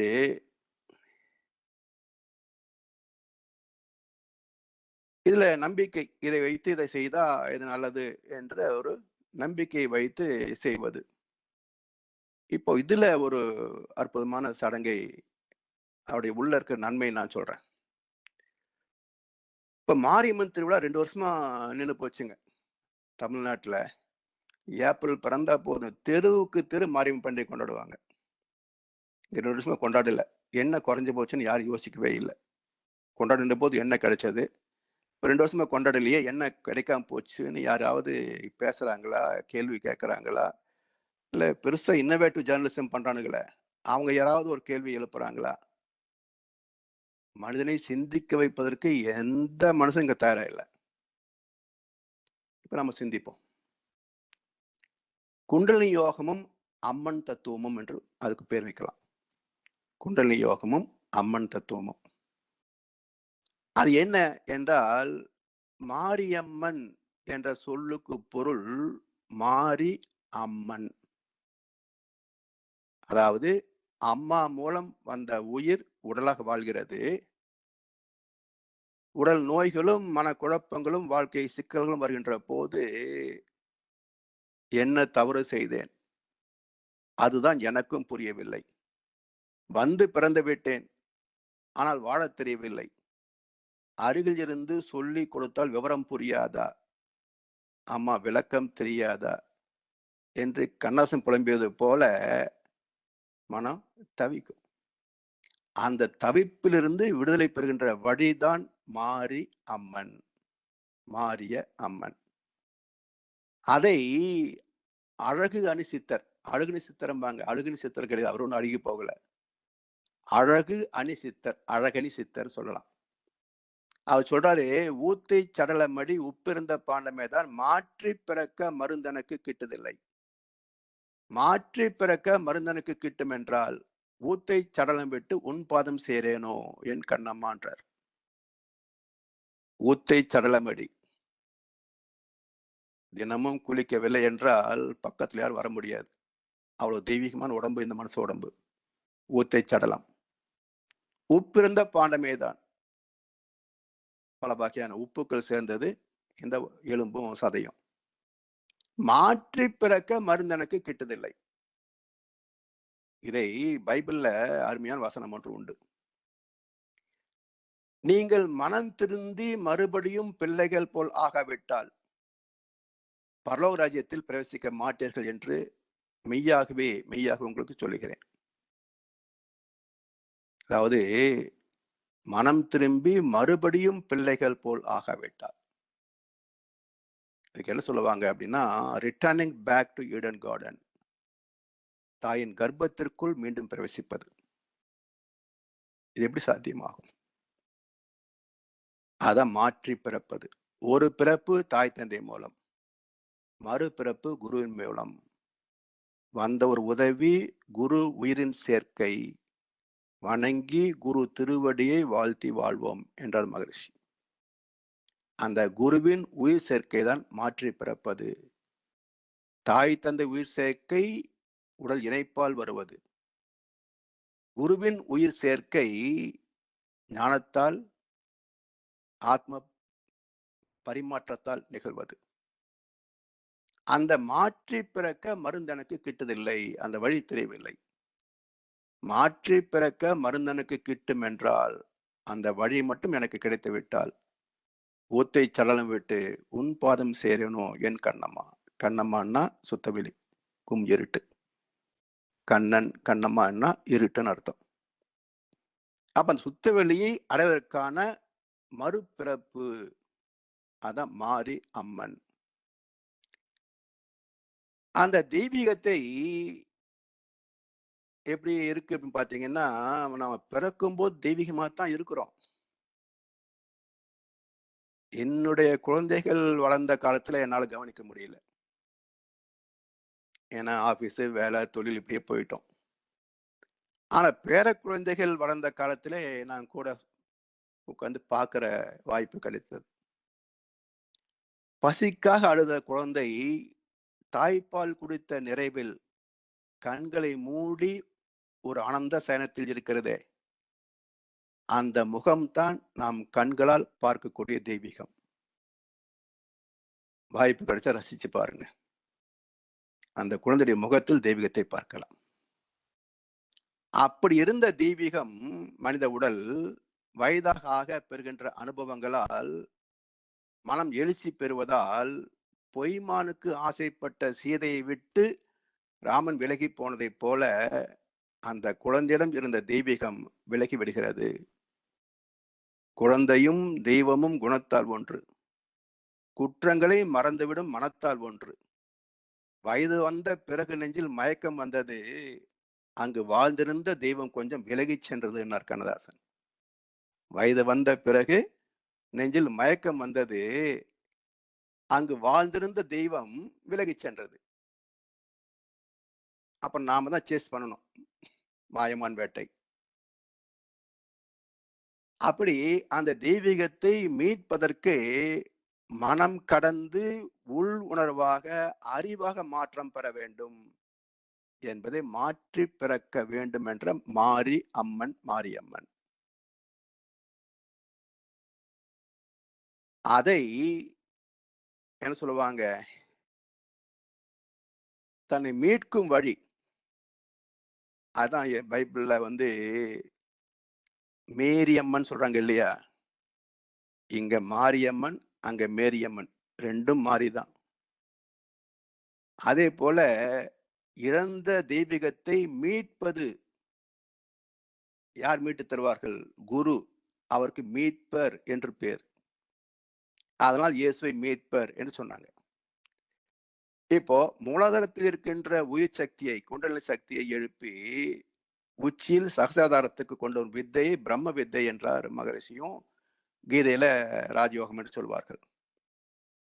இப்போ மாரியம்மன் திருவிழா எப்படி நடக்கிறது என்று பார்த்தீங்கன்னா, பூசாட்டுதல் என்பது முதல் நிகழ்ச்சி. என்ன செய்வாங்க, அம்மனுக்கு நேர் எதிரில மண்ணில தோண்டி தண்ணியை ஊற்றி அதில் தாமரை பூவை வைப்பார்கள். அப்ப என்ன பொருள் என்றால், அந்த தாமரை என்பது நம்முடைய பத்மம், பத்மாசனம், லோட்டஸ் போன், மூலாதாரம். அதை மண்ணிலே தோண்டி நீரை ஊற்றி அந்த மலரை வைக்கணும். ஏனென்றால் இந்த மூலாதார மையத்தில் அந்த பத்மம் என்ற குண்டலினி சக்தி காந்தலைகளாக இருக்கிறது. அதுக்கு அடுத்த மையம் சுவாதிஷ்டானம், நீர் மையம். அந்த மையத்தில் இருக்கின்ற குண்டலினி சக்தியை மேலே ஏற்றணும். மூலாதாரத்தில் இருக்கின்ற குண்டலினி சக்தியை மேலே ஏற்ற வேண்டும் என்று காட்டுவது பூசாட்டுதல். அதுக்கு அடுத்த வாரம் கம்பம் சாட்டுதல் என்ற நிகழ்ச்சி. 3 கிளை உடைய கம்பத்தை அதே குழியில நட்டு அந்த 3 கிளைகளுக்கு மத்தியில அக்னி சட்டி வைப்பாங்க. அப்ப என்ன கருத்து, கீழே மண்ணில தோண்டிய போது மூலாதாரம், இப்போ அது ஒரு 3 கிளை உள்ள தண்டு, அந்த 3 கிளைக்கு மத்தியில அக்னி சட்டி. அப்ப என்னது, மூலாதாரத்தில் இருக்கின்ற குண்டலினி சக்தியை மேலே எழுப்பி நெற்றிக்கண் உள்ள இந்த புருவ மையத்தில் 3 கண் இருக்க முச்சந்தி என்று சொல்வார்கள், அந்த இடத்துல நிறுத்துவது. அந்த குண்டலினி என்ற நெருப்பை புருவ மையத்துக்கு உயர்த்தி காட்டினால் அது கம்பம் சாட்டுதல். அந்த அக்னி சட்டியை கவனிக்கணும். இது அடுத்த நிகழ்ச்சி. இதை அடுத்து தலை உச்சியில் இருக்கின்ற உயிர் சக்தியாகிய அம்மனை அடைவதற்கு நம்மிடத்துல ஆணவம், கன்மம், மாயை என்ற மும்மலங்கள் இருக்கின்றன. அதை நீக்க வேண்டும் என்று காட்டுகின்ற குறிப்பு தான் மாரியம்மன் காலடியில் நசுங்கியிருக்கின்ற 3 அரக்கத்தலைகள். அப்ப இந்த குண்டல சக்தி எப்படி எழுப்ப முடியும் என்றால், இந்த 3 தலைகளை 3 மலங்களை கால்ல வச்சு அமுக்கினா தான் குண்டல சக்தி மேலே ஏத்த முடியும். இந்த அரக்கர்களை எதிர்கொள்வதற்கு மனசுக்கு 2 வகை திறமை வேணும். ஒன்று, இந்த ஆணவம், கன்மம், மாயை பற்றிய தெளிவான விளக்கங்கள். அடுத்து, இவற்றை வெல்வதற்கான வழிமுறைகள். இந்த 2ம் கிடைக்கின்ற இடம் உண்மையான ஆன்மீக குரு. வேதத்ரி மகர்ஷியை போன்ற உண்மையான ஆன்மீக குரு. அவர்கள்தான் இந்த மும்மலங்களை நீக்குவதற்கான அகத்தை பயிற்சிகளை தருவார்கள். அதை அறிவை அறியக்கூடிய வெப்ப சக்தியை, குண்டல் சக்தியை மேலே ஏற்றக்கூடிய தியானத்தை தீட்சை அளிப்பார்கள். இப்படி தத்துவ விளக்கத்தின் மூலம் அறியாமை என்ற மாயை விலகும். தெய்வ நீதியோடு இணைந்த செயல்பாடுகள் மூலம் புதிய கண்ம வினைகள் தோன்றாது, கண்மம் விலகும். ஆனாலும் இவை இரண்டுக்கும் மூலமாகிய ஆணவத்தை வெல்வது எளிது அல்ல என்பதை காட்டுவது தண்டுமாரி அம்மன். அது யார் தண்டுமாரி அம்மன் என்றால், தண்டு என்பது ஒரு நீண்ட கம்பு தானே. அதன் கீழ் நுனி நம்ம இடத்துல இருக்கு, அதுக்கு பேரு தண்டு வடம். அந்த தண்டு வடத்தின் கீழ் நுனி மூலாதாரம், மேல் நுனி சகசிராதாரம். அப்ப தண்டு மாரியம் என்ன காட்டுகிறது என்றால், கீழே இருக்கின்ற மூலாதாரத்தில் இருக்கின்ற குண்டலை சக்தியை உச்சிக்கு ஏற்ற வேண்டும். ஒவ்வொரு மையமாக கடந்து கடந்து கடந்து உச்சிக்கு வர வேண்டும். அதனால் அந்த கீழ் நுனியாகிய மூலாதாரத்தில் அறியாமல் சிக்கி கிடக்கின்ற மனதை மேல் நுனியாகிய சகசிராதாரத்திற்கு மாற்றி அமைக்க வேண்டும். இதை உணர்த்துவது தண்டுமாரியம்மன் தத்துவம். இதுதான் அழகரி சித்தர் தேடிய மாமருந்து. கீழிருந்து மாற்றி பிறப்பது, உச்சிக்கு பிறப்பது. அந்த இடத்துக்கு வருகின்ற போது ஆணவத்தை நசுக்க வேண்டும் என்பதே தண்டுமாரியம்மன் விக்கிரகத்தின் காலடியிலே சிக்கியிருக்கின்ற ஒரு அரக்கன். மாரியம்மனிடத்துல 3 தலைகள் இருந்தது. தண்டுமாரி இடத்துல ஒரு அரக்கன் படுத்து கிடப்பான். இவன் ஆணவம் என்ற அரக்கன். எனவே மூலாதாரத்தில் இருக்கின்ற அக்னி சக்தியாகிய குண்டலை எழுப்பி ஒவ்வொரு மையமாக கடந்து விசுத்தியை அடைந்தால் மனம் உண்மை நிலை அடையும். இதையும் கடந்தால் 3வது கண் புருவம், அதையும் கடந்தால் உச்சியில துரியம். இப்படி தேர்ச்சி பெற்ற மனம் ஆணவம் என்ற அரக்கனிடமிருந்து மீண்டு தன் மூலமாகிய உணர்வோடு லயமான நிலை கருமாரி அம்மன். தண்டுமாரிக்கு அடுத்த நிலை கருமாரி அம்மன். கருமாரிக்கு தலை கிடையாது, இது உடம்பு கிடையாது, தலை மட்டும்தான். அந்த வார்த்தையை பாருங்களேன், கருமாரிய அம்மன். மாரியம்மன் மாறணும் என்று காட்டினாங்க. தண்டுமாரியம்மன் இந்த வழியாத்தான் மாற முடியும் என்று காட்டினாங்க. கருமாரியம்மன், நீங்க 2 பேரும் சொன்னபடி நான் மாறியாச்சு. கருமாரிய அம்மன், கருமாரி அம்மன். அந்த மாறியதனால அவன் பிரபஞ்சத்தோடு இணைந்து போனாங்க. கருமாறி விசுப்தியில் லயித்தால் பிரபஞ்சத்தோடு கலந்து போகும். அந்த பிரபஞ்சத்தோடு கலந்து போகின்ற போது உடல் என்ற உணர்வுகள் இருக்காது. அதுக்கு ஜீவ பிரம்ம ஐக்கிய நிலை என்று பேர். இந்த பிரபஞ்சம் முழுவதும் இருக்கின்ற அந்த விண்கலத்தோடு லயமான நிலை. அப்ப பிண்டம் என்ற உடல் உணர்ச்சிகளின் இருப்பிடம், தேவைகளின் பிறப்பிடம், ஆசைகள் என்ற கரை புரன்ற காட்டாற்று வெள்ளத்தால் அலைக்கழிக்கப்படுகின்ற இடம். இதை முற்றிலும் கடந்து பிரபஞ்சத்தோடு லயமாகிவிட்டதால் கருமாரி அம்மனிடத்திலே அரக்கன் இல்லை, உடலும் இல்லை, அரக்கனும் இல்லை. லம்பிகா யோகத்தின் மூலம் உடல் என்ற உணர்ச்சியை கடந்த ஜீவ சமாதி என்ற மரணமில்லா பெருவாழ்வு நிலை, இதை கண்டவர்கள் சித்தர் பெருமக்கள். அதான் கருமாரி அம்மன் நிலை. இந்த ஐக்கியத்துல சமாதியில ஆதிசிவமாகிய எல்லாம் வல்ல இறைநிலையே இந்த பிரபஞ்சமாக அனைத்துமாகி அவை வாழ்வதற்கான இடம் அளித்து பாதுகாத்து பராமரித்து அந்தந்த காலகட்டத்தில் ஒவ்வொன்றையும் முடித்தும் வைக்கின்ற சீர்மை மிக்க அரசாட்சி. அதை உணர்ந்த நிலை கோணி அம்மன். கோ நீ அம்மன்.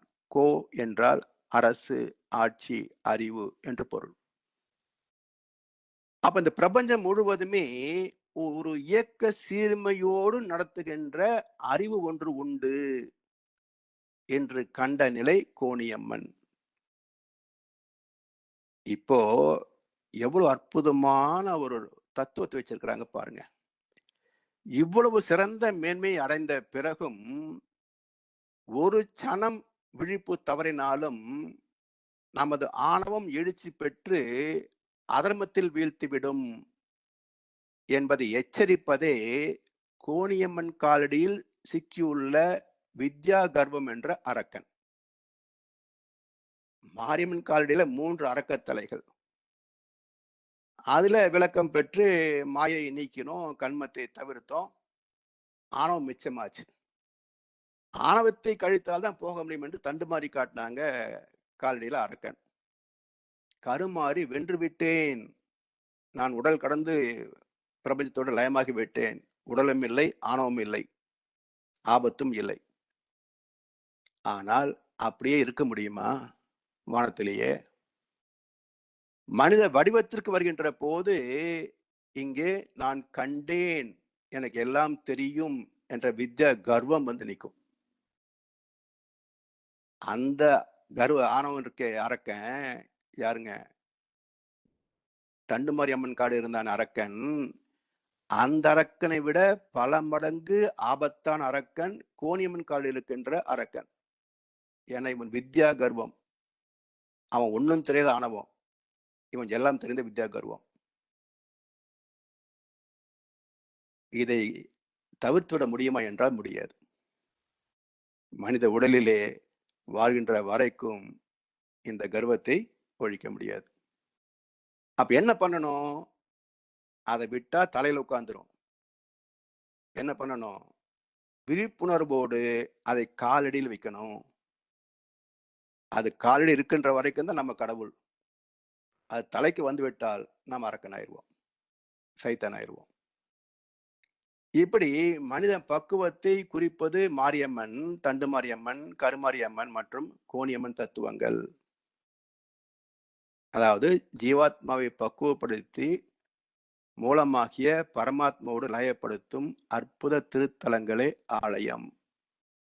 அந்த கருத்தை காட்டுகின்றது இந்த அம்மன் தத்துவம். சரி, பக்தி மார்க்கத்தோடு தியான பயிற்சியில் இணைந்த ஞான மார்க்கத்தையும் பின்பற்ற வேண்டும் என்பதையும் இங்க காட்டுறாங்க. அந்த தத்துவம் என்ன என்றால் காமாட்சி, மீனாட்சி, விசாலாட்சி, 3 அம்மன் தத்துவம். இவங்க என்ன சொல்றாங்க? குண்டலினி யோகத்தில் தேர்ச்சி பெற்ற தெய்வீக குருவின் மூலம் தியானத்திற்கான தீட்சைகளை பெற வேண்டும். 5 புலனின்பங்களில் அளவுக்கு அதிகமாக மூழ்கி விடாமல் மனசுக்கு லகான் போட்டு சரியான பாதையில் பயணிக்க காமத்தை ஆளுகின்ற மையம் ஆக்ஞா, ஆக்கினை, உத்தரவு மையம், கமாண்டிங் சென்டர் என்கின்ற இந்த நெற்றிக்கண் மையம். குருவின் திருக்கரங்களால் சீடனின் மூலாதாரத்தில் இருக்கின்ற குண்டலினி சக்தியை ஆக்னைக்கு ஏற்றி வைத்து சக்தியாகிய அம்மனை புருவங்களுக்கு மத்தியில் உணரச் செய்கின்ற ஸ்பரிச தீட்சையே ஆக்னை தீட்சை. இதன் மூலம் மனதின் இச்சைகளாகிய காமத்தை ஆட்சி செய்யும் திறம் பெறுவதே காமாட்சி அம்மன் தத்துவம். காம ஆட்சி அம்மன். 5 புலன்களை ஆளுகின்ற மையம் ஆக்ஞா, கமாண்டிங் சென்டர். அது காமாட்சி அம்மன் தீட்சை. அப்ப தொட்டு கொடுக்கின்ற ஆக்னி தீட்சை காமாட்சி அம்மன் தத்துவம். அடுத்து மூலாதாரத்தில உணர முடியாமல் அடங்கி கிடக்கின்ற குண்டலினி சக்தியை முச்சந்தியாகிய நெற்றிக்கண்ணாகிய புரு மையத்தில் உணர வேண்டும் என்று கோரிட்டு காட்டுவது பக்தி மாரியம்மன் திருவிழா. அதற்கான ஞான தீட்சையை பெற வேண்டும் என்று காட்டியது ஆக்னை தவம், காமாட்சி அம்மன் தத்துவம். இப்போ ஆக்னையில மனவேகம் பீட்டா அலையிலிருந்து ஆல்பா அலைக்கு இறங்கி விடுவதனால தர்மத்திற்கு முரண்பட்ட ஆசைகள் நமக்கு வராது. இதுவே காமத்தை ஆட்சி செய்கின்ற காமாட்சி. ஆக்னி தீட்சை மூலம் பெற்ற விழிப்புணர்வால மாயை விலகுகிறது. கண்மம் என்ற அதர்மை செயல்கள் தவிர்க்கப்படுகின்றன. 3 அரக்கர்களில் இந்த இருவரை கொன்றாலும் முதல்வனாகிய தலையில் இருக்கின்ற ஆணவத்தை இந்த தவத்தால் அழிக்க இயலாது. அடுத்த தவம் வேணும். அது என்ன? நீரிலே அடை காக்கும் வாய்ப்பு இல்லாததால் மீன்கள் முட்டையிட்டவுடன் தன் கண்கள் மூலம் ஆற்றலை பாய்ச்சி அந்த முட்டைகளை மீன் குஞ்சுகளாக பொறிக்க செய்து விடுகின்றன. அதுபோல ஒரு ஞான குரு தன் கண்கள் மூலம் அளிக்கின்ற நயன தீட்சை, சச்சு தீட்சை. நயன தீட்சை பெற்றவர் நயனதாரா. அது பெறவில்லை என்றால் நயனதாரா இல்லை. அப்ப முதுகுத்தண்டின் கீழ் நுனியாகிய மூலாதாரத்தில் இருந்து மேல் நுனியாகிய சகசிராதாரத்திற்கு குணசக்தி ஏற்ற வேண்டும் என்று காட்டியது பக்தி தண்டுமாரியம்மன். கண்கள் மூலம் ஆற்றலை பாய்ச்சி குரு சீடனுக்கு அந்த ஆணவத்தை ஆட்சியும் ஆற்றலை தந்த தீட்சை நயன தீட்சை மூலம் பெறுவது என்பது மீன் ஆட்சி அம்மன், மீனாட்சி அம்மன்.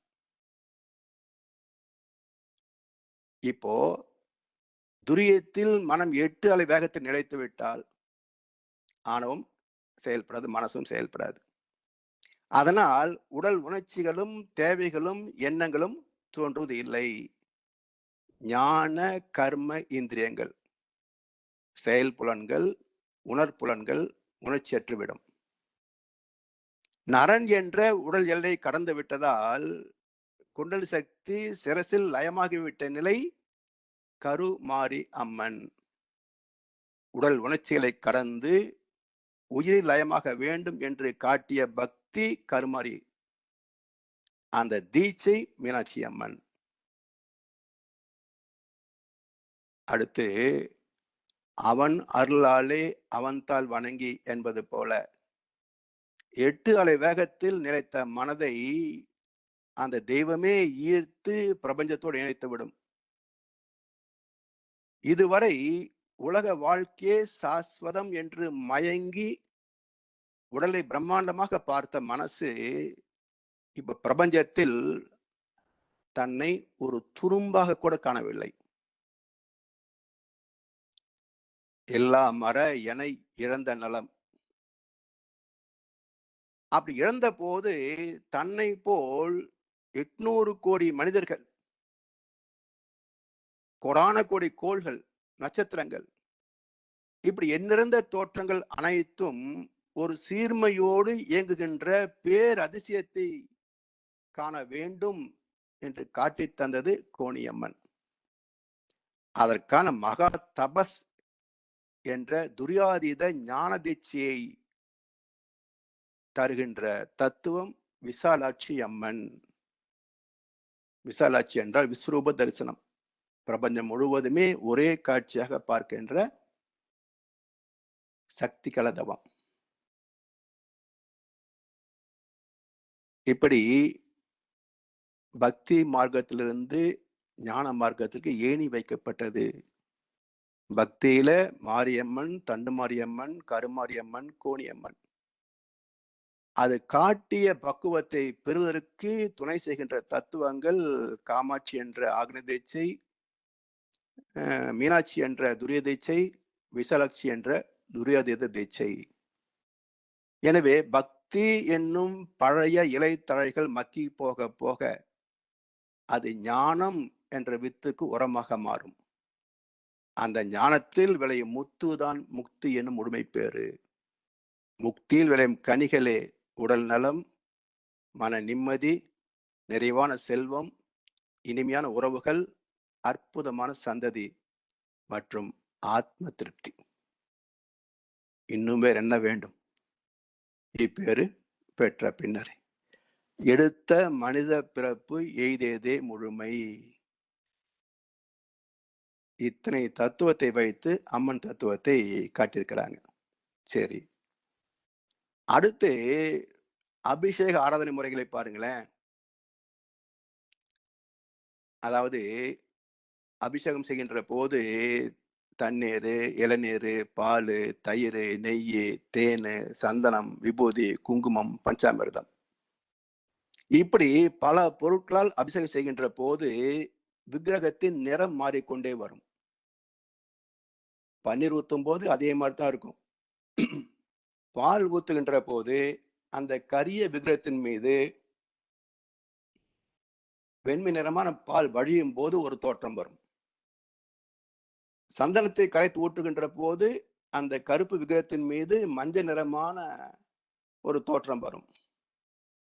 குங்குமத்தை மேல அபிஷேகம் செய்கின்ற போது அந்த கருப்பு விக்கிரகத்தின் மீது ஒரு செந்நிறமான தோற்றம் தோன்றும். சரி, வெள்ளை, கலர்லெஸ், மஞ்சள், சிவப்பு எல்லாம் தோற்றம் பார்த்தோமே, விக்கிரகம் நிறம் மாறியதா? இல்லையே. அப்ப என்ன தத்துவம் என்றால், நீ எத்தனை தோற்றங்களை பார்த்தாலும் அத்தனை தோற்றங்களுக்கும் உள் இருக்கின்ற பரம்பொருளிலே மாற்றம் இல்லை. அது ஒரே பொருள். எப்பொருள் எத்தன்மைத்து ஆயினும் அப்பொருள் மெய்ப்பொருள் காண்பது அறிவு என்றார் வள்ளுவ பெருந்தகை. நீ எந்த பொருளை பார்த்தாலும் அந்த பொருளுக்குள்ளாக மெய்ப்பொருள் என்ற இறைநிலையே இருக்கிறது என்பதை கண்டுவிட்டால் நீ அறிவாளி. அது இல்லை என்றால் அடிமுட்டாள். எனவே இதற்குள் இன்னொரு சடங்கு பாருங்களேன். இது அபிஷேகம் முடிந்த பிறகு தீபாராதனை காட்டுவாங்க. முதல்ல கும்பம், பூர்ண கும்பமாக 108 திரிகள் வைத்த ஒரு விளக்கு. என்ன சொல்லுது? 1008 அண்டங்கள். இது எல்லாமே ஒரே மூலத்திலிருந்து வந்தவைதான். அந்த பலமுக விளக்கிலிருந்து அடுத்தது பஞ்சமுக விளக்கு வந்துடும். இந்த 1008 அண்டங்களும் பஞ்சபூதங்களால் ஆனதே. அடுத்து 4 முக விளக்கு. பஞ்சபூதங்களிலே மண்ணு கடைசியா வந்தது. அதுக்கு முன்ன 4 தான் இருந்தது. அதுக்கு அடுத்து 3 முக விளக்கு. மண்ணுக்கு அப்புறம் தண்ணி வந்தது. அப்புறம் 2 முக விளக்கு. தண்ணிக்கு முன்னாடி நெருப்பு இருந்தது. அப்புறம் ஏகமுக விளக்கு. நெருப்புக்கு முன்னாடி காற்று இருந்தது. அப்புறம் அந்த ஏகமுகத்துல நெருப்புக்கு முன்னாடி விண் இருந்தது காட்டிட்டாங்க. விண்ணுக்கு முன்னாடி இருந்தது என்ன? விண்ணுக்கு முன்னாடி இருந்தது என்ன? அது ஒரு கும் இருட்டு. அதை விளக்கினால் காட்ட முடியாது. விளக்கை எடுத்துக்கொண்டு இருளை தேடினால் இருட்டை பார்க்க முடியாது. அப்ப என்ன பண்ணணும்? கண்ணை மூடு. விளக்க பார்க்க வேண்டாம், கண்ணை மூடு. இப்ப கண்ணை மூடிய பிறகு இதுவரைக்கும் பல விளக்குகளால், பஞ்சமுக விளக்கால், 4 முக விளக்கால், 3 முகத்தால், இருமுகத்தால், ஏகமுகத்தால் காட்டிய விக்கிரகத்தை இப்போ எனக்குள் தரிசிக்கிறேன். இப்ப அந்த விக்கிரகம் இருக்கா இல்லையா? எனக்குள் பிம்பித்த பிறகு என்னை போல் பல பக்தர்களுக்கு மனதிலே வந்த பிறகும் மூலவர் அங்க இருக்கா இல்லையான்னா அது அங்கேயே தான் இருக்குது. அப்போ இப்போ நான் எனக்குள் பார்க்கின்ற விக்கிரகம் யார்? கடவுளை வணங்கும் போது கருத்தினை உற்றுப்பார். கடவுளாய் கருத்தே நிற்கும் காட்சியை காண்பாய். அங்கே கருத்து உன்னுடைய மனம் எடுக்கின்ற ஷேப் அண்ட் இமேஜ். சரி, அப்படியே நில்லு. கண்ணை திறக்காம, அசையாம அப்படியே நில்லு. அப்படியே கவனி. விக்கிரகம் நல்லா தெளிவா இருக்குது. ஓகே. இப்ப அப்படியே மங்குது. சரி. இன்னும் மங்குது. சரி. இப்ப காணாம போச்சு. எங்க போச்சு? எது உருவமாக மாறியதோ அந்த உருவம் அதுக்குள்ளேயே அடங்கி போச்சு. அப்போ இந்த விக்கிரக வழிபாட்டை பொறுமையா, அமைதியா, தத்துவம் புரிந்து செய்திருந்தால் இறைவனை எனக்குள் தான் அறிய முடியும் என்பதும், அந்த உருவம் மறைந்து அரூபத்தில் தான் நிற்கும் என்பதும் ஒவ்வொரு பக்தனும் தெரிந்திருக்கலாம் அல்லவா? அதன் பிறகு என்ன சண்டை? அல்லாஹ் என்றாலும், பிதா என்றாலும், சிவம் என்றாலும் ஒரே பரம்பொருள் தானே. ஒரே மூலத்திற்கு வைக்கப்பட்ட வேறு வேறு பாஷைகளில் வேறு வேறு வார்த்தைகள். அவ்வளவுதானே. அரபு வார்த்தையில் அல்லாஹ், தமிழ்ல தமிழ் என்ன வார்த்தைங்க? அரபுக்கு அரபு வார்த்தையில் அல்லாஹ். அதுக்கு சரியான தமிழ் வார்த்தை தனக்குவமை இல்லாதான். என்ன சொல்றாங்க? அல்லாஹு அக்பர். அல்லாஹ் ஈடு இணை இல்லாதவன். வல்லு சொன்னார் ஏற்கனவே, தனக்கு உமை இல்லாதான். இறைவனுக்கு எந்த உமையும் காட்ட முடியாது. அது ஏக வஸ்து. அதுக்கு நிகரா இன்னொன்று இல்லை. பரம் என்றால் அதுக்கு மேல் ஒன்று இல்லை என்பதுதான பொருள். அதான் பரமசிவம்.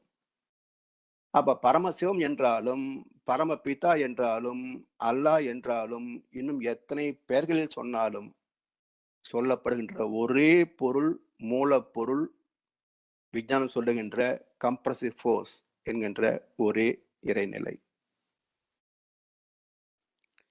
சரி, இதை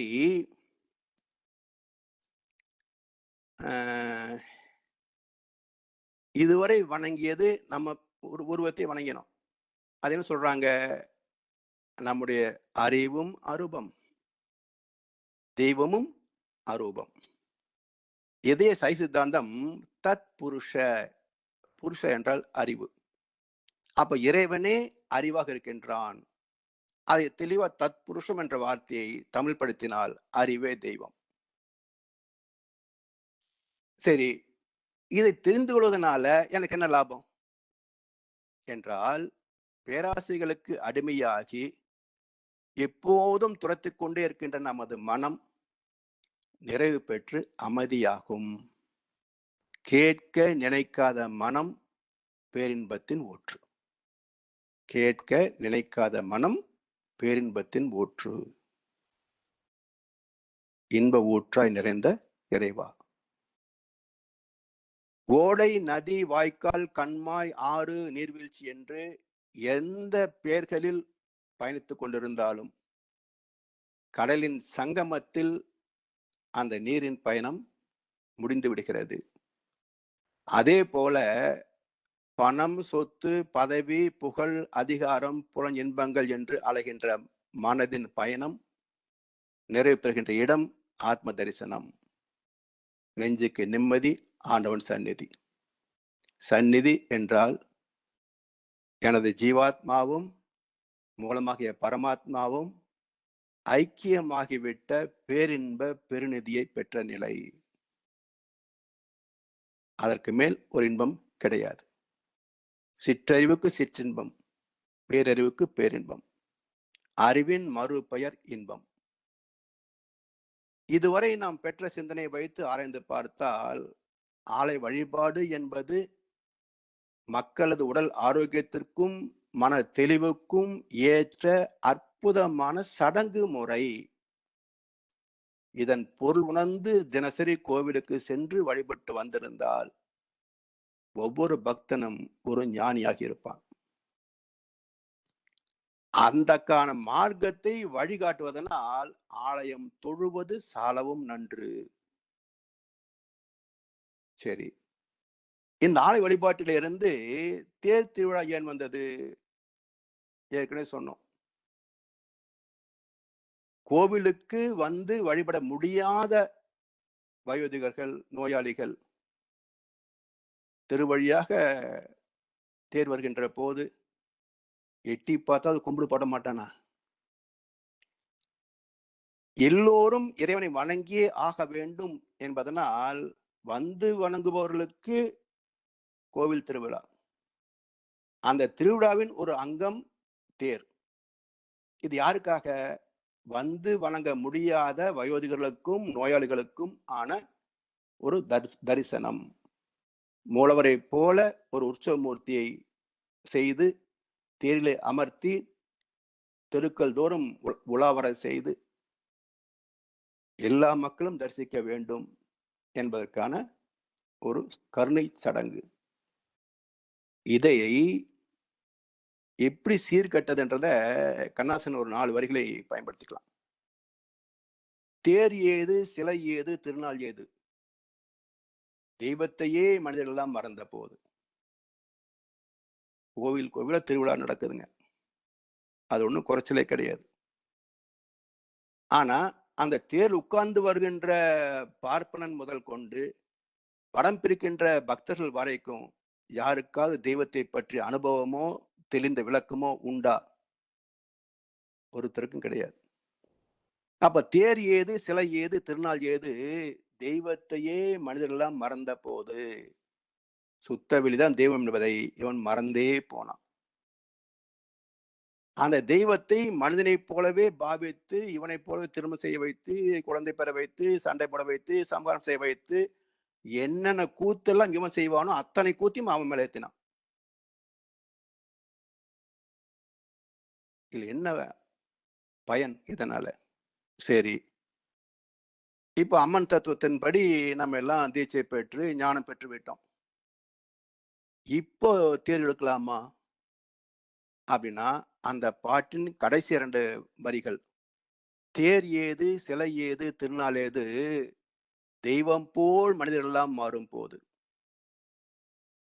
ஆரம்பத்துல இது அர்த்தமற்ற செயல். பக்குவம் பெற்ற பிறகு இது அவசியமற்ற செயல். 2 நிலைகளிலும் இதுக்கு அர்த்தமே இல்லை. இங்கே அர்த்தம் தெரியல, அங்கே அவசியம் இல்லை. அப்ப 2 வகையிலையும் இது பிரயோஜனம் இல்லை. அதனால் தேர் திருவிழாவை தவிர்த்தல் நல்லது. எனவே மனதால் அல்லாது வேற எந்த வகையிலேயும் இறை தத்துவத்தை உணர முடியாது என்பதை இந்த அம்மன் தத்துவம் தெளிவாக விளக்கும்படி இருந்தாலும் இடைத்தரகர்களால் அரை வேக்காட்டு ஆள்களால் உண்மைகள் சிதைந்து போயின. அந்த தொடரை இந்த தேர் திருவிழாவிலும் பாருங்களேன். இப்ப தேரை இழுக்கின்ற வடக்கயிறின் ஒரு முனையில் பக்தர்கள், மறுமுனையில உற்சவமூர்த்தி. இந்த வடக்கயிறை இழுக்கின்ற பக்தன் அந்த கயிறை பற்றி கொண்டே போனால் எங்க போய் முடிவான்? உற்சவமூர்த்தி கிட்ட தானே. அப்போ அங்க மட்டும் வடம் இல்ல, இங்கேயும் வடம் இருக்கு, தண்டுவடம். இங்க மூலாதாரத்துல நிக்கிற உணர்ச்சிவயப்பட்ட வாழ்க்கையில 14 அலைச்சூழலுக்கு மேல தவிச்சிட்டு இருக்கிற இந்த வடத்தை பற்றி கொண்டே உச்சிக்கு வந்து விட்டால் பிரம்மரந்தர், கேட்வே டு காட், இறைவனை உணர்வதற்கான நுழைவாயில் பிரம்மரந்தர். அப்ப தெய்வத்தை அறிகின்ற வாசலுக்கு வந்து விட்டால் போதும், அந்த வாசல் தானே திறக்கும். அவன் தானாக நம்ம ஈர்த்துக் கொள்வான். நரஞென்ற சிற்றெல்லை நான் கடந்த போது நான் நீயாய் கூர்தலறம் நல்லேக்கம் அறிந்தேன். கரம் குவித்தே நீயே நான் இரண்டும் ஒன்று என்று கண்டுவிட்டே நீ நானாய் விளங்கும் பேரறிவில். என் மனதை ஈர்த்து இணைத்துக் கொண்டாய் உன்னுள்ளே. கண்மை வினைகள் எல்லாம் கழிந்தன உணர்கின்றேன். உன்னை அறிந்து ஒய்ய உலகோர்க்கு தொண்டு செய்வேன் என்றார் மகிழ்ச்சி. அப்ப என் மனதை ஈர்த்து இணைத்துக் கொண்டாய் உன் உள்ளே. அந்த கேட்டுக்கு போயிட்டா போதும். Gateway to God. It's a quantum leap, it comes on its own accord என்கிறார் ஓஷோ. இறைவனே நம்மை ஆட்கொள்ளுவான் என்று எல்லா மகான்களும் சொல்லியிருக்கிறாங்க. இந்த தத்துவத்தை காட்டுவதுதான் தேர் திருவிழா. அப்ப வடத்துல மூலையில நிக்காத, வடத்தை பற்றி கொண்டு போ, தெய்வத்தை அறியலாம். எனவே the other end of your mind is almighty God. இதை உணர்த்துவதுதான் தேர் திருவிழா. எனவே இறைவனை மையப்படுத்தி ஏற்படுத்தப்பட்ட ஆலயங்கள், அதன் முதல் பல வகை சடங்கு, சம்பிரதாயங்கள், பூசை முறைகள், திருவிழாக்கள் அனைத்தும் நோக்கம் என்ன என்றால், மனித மனதை பக்குவப்படுத்தி ஒருவருக்கொருவர் ஒத்து உதவி வாழச் செய்வதே. இந்த பேருண்மை மறைந்து போனதுனால கடவுள், மதம், ஜாதி, இனம் என்ற பெயரால் ஆணவமே உருக்கொண்ட தலைவர்களை மதிப்பதும், அவர்களை கடவுள் அவதாரங்களாக அங்கீகரிப்பதும் இது உண்மையான ஞானத்திற்கு பொருத்தமுடையது அல்ல.